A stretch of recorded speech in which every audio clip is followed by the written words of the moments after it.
শিক্ষার্থী, আমি শ্রী শিমুল Chandra Das, honours in mathematics. শিমুল টিউটোরিয়ালে তোমাকে সদর সম্ভাষণ। আজকে আমাদের আলোচনার বিষয় হচ্ছে নবম-দশম শ্রেণীর সাধারণ গণিত বইয়ে চ্যাপ্টার 2.1 অর্থাৎ সেট অফ ফাংশন অধ্যায়ের 2 নম্বর গাণিতিক সমস্যাগুলো। তো 2 নম্বর গাণিতিক সমস্যা বলা হয়েছিল সেট গঠন পদ্ধতিতে প্রকাশ করো। আমরা গত লেকচারে দেখছিলাম কোন সেটকে কিভাবে গঠন পদ্ধতি থেকে তালিকা পদ্ধতিতে প্রকাশ করতে হয়। আজকের লেকচারে আমরা দেখব কিভাবে কোন সেটকে তালিকা পদ্ধতি থেকে গঠন পদ্ধতিতে প্রকাশ করতে হয়। তো আমাদের তালিকা পদ্ধতি বলতে এই ধরনের সংখ্যা জাতীয় সেটগুলোকে বোঝায়, আর গঠন পদ্ধতি বলতে ভিতরে বাংলা কথা থাকে। তো আমরা এখন এগুলোর সমাধান করব। তো ক নম্বরে আসি আমরা। তো ক নম্বরের সেটটা ছিল 3, 5, 7, 9, 11। তো একটু খেয়াল করি আমরা গত লেকচারে দেখেছিলাম n দ্বারা বোঝায় স্বাভাবিক সংখ্যার সেট। n দ্বারা বোঝায় স্বাভাবিক সংখ্যার সেট। এরা দেখতে হচ্ছে এরকম 1, 2, 3, 4, 5, 6, 7 এইভাবে ক্রমিক স্বাভাবিক সংখ্যাগুলো আসতে থাকে। এদের ক্ষেত্রে শূন্য এবং সামনে কি প্লাস মাইনাস কিছুই থাকে না। আরেকটা হচ্ছে পূর্ণ সংখ্যার সেট, সেটা প্রকাশ করে z দ্বারা। এখন এদের দেখতে কেমন 0 plus minus 1 plus minus 2 plus minus 3 এইভাবে ক্রমাগত আসতে থাকবে। অর্থাৎ পূর্ণ সংখ্যা সেটের ক্ষেত্রে সামনে প্লাস মাইনাস এরা থাকে অথবা শূন্য থাকতে পারে, আর স্বাভাবিক সংখ্যা সেটের ক্ষেত্রে 1 থেকে শুরু করে অসীম পর্যন্ত সংখ্যা সবাই হচ্ছে ক্রমিক স্বাভাবিক সংখ্যা। তো এই হচ্ছে আমাদের সমস্যাটি। তো আমরা লিখতে পারি এদেরকে যদি আমি x ধরি তাহলে লিখতে পারি x belongs to n। কেন লিখতে পারি x belongs to n? কারণ এদের চেহারাটা হচ্ছে ঠিক উপরের সেটের মতো। উপরের সেটে যেমন কোনো সংখ্যার সামনে প্লাস মাইনাস কোনো ধরনের চিহ্ন ছিল না, এখানে যেমন উপরের সেটটা ঠিক তেমনই। তাই আমরা লিখতে পারি x belongs to n। আমি মনে মনে এদেরকে x ধরলাম, তাহলে লিখতে পারি x belongs to n such that। এখন এদের চেহারাটা ঠিক কেমন, এদেরকে দেখতে কেমন বা কোন ধরনের সংখ্যার সাথে এরা মিলে? এরা হচ্ছে বিজোড় সংখ্যা। 3, 5, 7, 9, 11 এরা হচ্ছে বিজোড় সংখ্যা। তাহলে আমরা লিখতে পারি x বিজোড় সংখ্যা, x বিজোড় সংখ্যা। এরপরে দুনিয়াতে কি বিজোড় সংখ্যার অভাব আছে? দুনিয়াতে অসংখ্য বিজোড় সংখ্যা। তবে আমাদের একটা শর্ত দিতে হবে, বিজোড় সংখ্যার মানটা হচ্ছে x। বিজোড় সংখ্যার মানটা হচ্ছে x। x এর মানটা 3 থেকে বড়। x এর মানটা এখানে 3 থেকে বড়। এই যে আমি নিচে ইকুয়াল দিলাম, অর ইকুয়াল, এটা মানে বোঝায় x এর মান 3 থেকে বড় তবে 3ও হওয়া যাবে। x এর মান 3 থেকে বড় তবে 3ও হওয়া যাবে। এরপর x এর মানটা কত? 11 পর্যন্ত। 11 পর্যন্ত x এর মানটা হচ্ছে কত? 11 পর্যন্ত। তো এইটা দ্বারা মিন করে x এর মান 3 থেকে বড় 3ও হওয়া যাবে, অথবা 11 থেকে ছোট 11ও হওয়া যাবে। কারণ আমরা জানি যেই দিকে বড় মুখ করে থাকে, আমরা গত লেকচারগুলোতে এটা সম্পর্কে বলেছিলাম যে যেই দিকে বড় মুখ করে থাকে ওই পাশটা বড়। তো এখানে কার দিকে বড় মুখ করেছে? 11 দিকে। তার মানে x থেকে 11 বড়। কারা x? এই যাদেরকে আমি মনে মনে ধরছিলাম। এখন x এর মানটাই 11 থেকে বড় তবে 11-এরও সমান হতে পারবে, কারণ নিচে অর ইকুয়াল দেওয়া আছে। তো এই হচ্ছে আমাদের প্রথম সমস্যা। এটাকে আরো অন্যভাবে ডেফিনেশন করা যায় বা অন্যভাবে লেখা যায়। লিখতে পারতাম x belongs to n such that x বিজোড় সংখ্যা লিখতে পারতাম x এর মানটা 1 থেকে বড়। বিজোড় সংখ্যার ভিতরে 1 আছে, x এর মানটা 1 থেকে বড়, কারণ 3 থেকে শুরু হচ্ছে। তারপরে 13 থেকে ছোট। x এর মানটা 13 থেকে ছোট, কারণ x এর মানটা ছিল কত? 11 পর্যন্ত। তো 13 পরে বিজোড় সংখ্যা কত?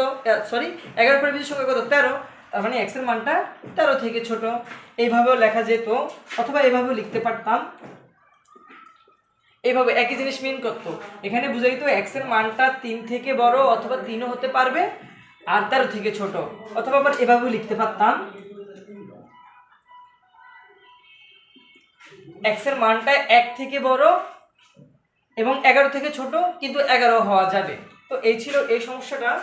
এরপরে আসি আমরা খ নাম্বার সমস্যায়। তো খ নাম্বার সমস্যা বলা হয়েছে 1, 2, 3, 4, 6, 9, 12, 18, 36। তো একটু দেখি এদের চেহারাটা ঠিক কার মতো, এদের চেহারাটা হচ্ছে স্বাভাবিক সংখ্যা সেটের মতো। তাহলে আমরা লিখতে পারি x belongs to n, কারণ এদের চেহারাটা ঠিক উপরের সেটের সাথে মিলতেছে। x belongs to n, xটা হচ্ছে কিসের, xটা হচ্ছে কিসের মান।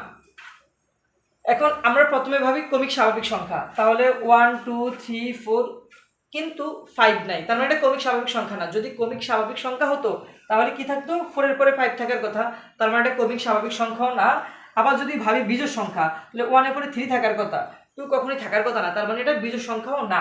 তারপরে যদি ভাবি যে জোড় সংখ্যা, তাহলে 1 থাকতো না, 3 থাকতো না, তার মানে জোড় সংখ্যাও না। এরা হচ্ছে আসলে 36 এর গুণনীয়ক, 36 এর গুণনীয়ক। এখন কিভাবে বুঝলাম 36 এর গুণনীয়ক, যদি কোনো সেট 1 থেকে শুরু হয় এবং যে সংখ্যাটা পর্যন্ত হয়, কোনো ক্রমিক স্বাভাবিক সংখ্যাও হয় না, অথবা জোড় সংখ্যা সেটও হয় না, বিজোড় সংখ্যা সেটও হয় না, তাহলে সেটা অবশ্যই হবে কি কোনো গুণনীয়কের সেট। তো এটা হচ্ছে 36 এর গুণনীয়কের সেট, এটা হচ্ছে 36 এর গুণনীয়কের সেট। তাহলে আমরা লিখতে পারি 36 এর গুণনীয়ক, x এর মানটা হচ্ছে 36 এর গুণনীয়ক।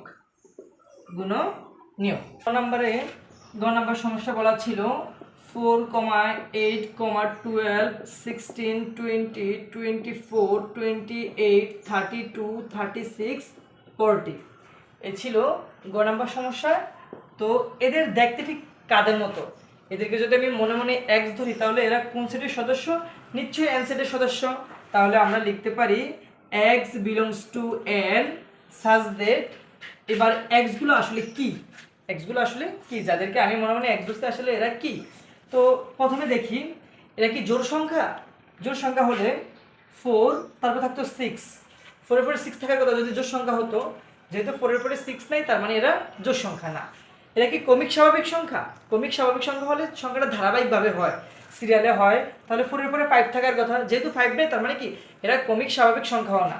আর যেহেতু আমি দেখতেই পাচ্ছি সবাই কি জোড় সংখ্যার মতো, তার মানে কি এটা বিজোড় সংখ্যা হওয়ার প্রশ্নই আসে না, তার মানে কি এটা বিজোড় সংখ্যাও না।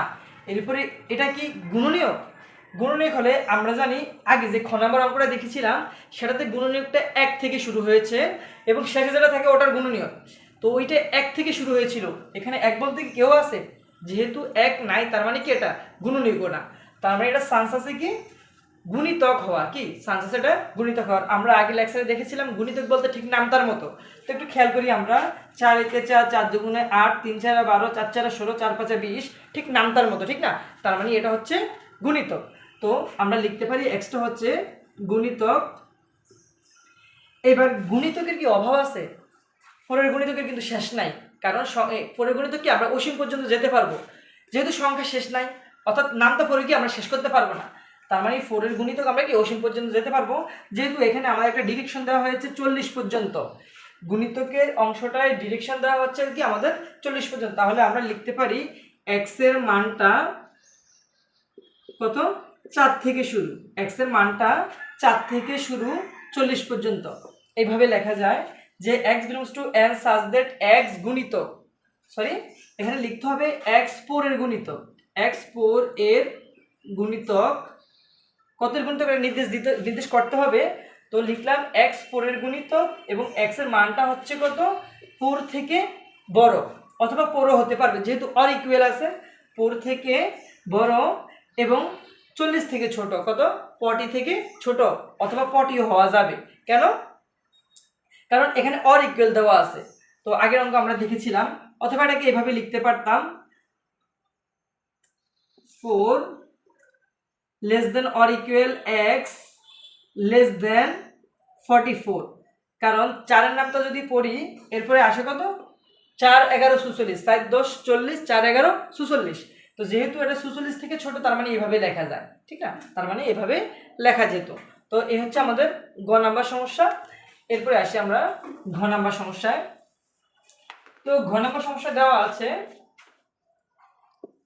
+-4 +-5 +-6।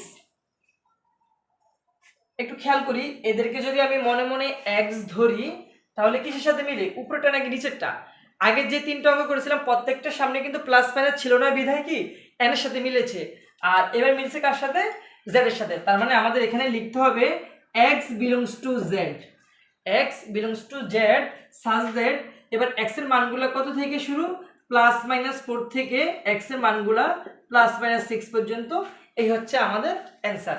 অথবা এটাকে লিখতে পারতাম এইভাবে, সাজ দ্যাট +-3 থেকে এক্স এর মানটা বড় অথবা কার থেকে ছোট, +-7 থেকে ছোট, এভাবে লেখা যেত। অথবা লেখা যেত +-4 থেকে শুরু করে এক্স এর মানটা +-7 থেকে ছোট। অথবা আরেকভাবে লেখা যেত +-3 এর বড় এক্স এর মানটা এবং কত পর্যন্ত, +-6 পর্যন্ত। এই চারভাবে লিখলে যে কোনো একভাবে লিখলে কি আমাদের উত্তরটা হবে, কারণ এইখানের প্রত্যেকটা সত্য, চারোটা সত্যই কিন্তু এই কথাটাকে মানতেছে। এখানে আমি বলেছি এক্স এর মানটা +-4 থেকে বড় অথবা হতেও পারবে, কারণ নিচে অর ইকুয়াল দেওয়া আছে এবং +-6 পর্যন্ত, যেহেতু নিচে অর ইকুয়াল দেওয়া আছে। তো অনুরূপভাবে প্রত্যেকটা জিনিসে যদি একটু চিন্তা করো তাহলে দেখবা যে এখানে প্রত্যেকটা সত্য কিন্তু কি এই কথাটাকে মানতেছে। তার মানে হচ্ছে ঘ নাম্বারের সমস্যার উত্তর হচ্ছে এটা। এখানে যে কোনো একটা, আমরা প্রথম অংশটা ঠিক রেখে যে কোনো একটা দিলে কি উত্তরটা হবে। এরপরে আসি আমরা, আমি একটা স্পেশাল অঙ্ক নিয়েছি, এটা বইয়ের অঙ্ক না, বইয়ের অন্তর্গত, তারপরে আমার কাছে এটা ইম্পর্টেন্ট মনে হয়েছে এই কারণে আমি নিয়েছি। তো অঙ্কটা ছিল এইরকম যে 2, 3, 5, 7, 11, 13 পর্যন্ত দিয়েছি, 13। তো এখন এইটাকে যদি আমরা সেট গঠন পদ্ধতিতে প্রকাশ করি তাহলে কি দাঁড়ায়, x বিলংস টু, এবার যদি মনে হয় আমি এদেরকে x ধরি তাহলে এদের কার মতো চেহারা হয়, নিশ্চয়ই n সেটের মতো, ঠিক না, n সেটের মতো চেহারা হয়। তাহলে আমরা লিখতে পারি x belongs to n such that. এবার হচ্ছে প্রশ্ন, x গুলো আসলে কি, x গুলো আসলে কি, x কি জোড় সংখ্যা, যদি জোড় সংখ্যা হতো 2 এর উপরে পদ থাকার কথা, তার মানে এটা জোড় সংখ্যা না, তার মানে এটা কি জোড় সংখ্যা না। তারপরে কি বিজোড় সংখ্যা, বিজোড় সংখ্যা হলে তো 2 থাকার কথা না, 2 থাকার কথা না। বিজোড় সংখ্যা এই পর্যন্ত ঠিক বিজোড় সংখ্যার মতোই মনে হয়, 3, 5, 7, 11 এই পর্যন্ত কি বিজোড় সংখ্যার মতো মনে হয়। দেখো এখান থেকে 7 এর পরে কিন্তু 9 মিসিং, তার মানে এটা কি বিজোড় সংখ্যাও না। তাছাড়া যেহেতু একটা জোড় সংখ্যা আছে সুতরাং এটা বিজোড় সংখ্যা হওয়ার প্রশ্নই আসে না, এটা বিজোড় সংখ্যা সেট হওয়ার প্রশ্নই আসে না, তার মানে কি এটা বিজোড় না।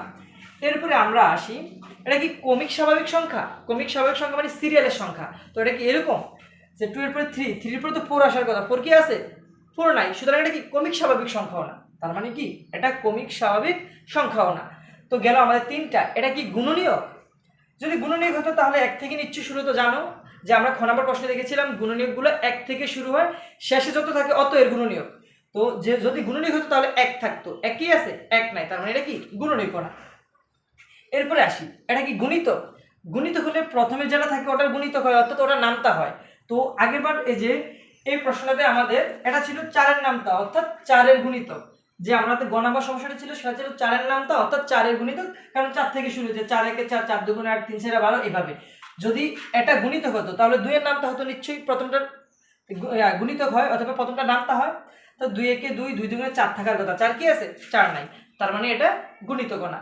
তো আমরা এতক্ষণ বিশ্লেষণ করে দেখলাম যে এটা হচ্ছে কি আমাদের গুণিতক না, গুণনীয়ক না, জোড় সংখ্যাও না, বিজোড় সংখ্যাও না, কমিক স্বাভাবিক সংখ্যাও না। তো এটা কোন ধরনের সংখ্যা, এটা আসলে হচ্ছে মৌলিক সংখ্যা। এটা হচ্ছে কি মৌলিক সংখ্যা। আমরা মৌলিক সংখ্যা বলতে কি বুঝি, যেই সকল সংখ্যাকে ওই সংখ্যা অথবা 1 ছাড়া অন্য কোনো সংখ্যা দিলে নিঃশেষে বিভাজ্য না হয় সেটা হচ্ছে মৌলিক সংখ্যা।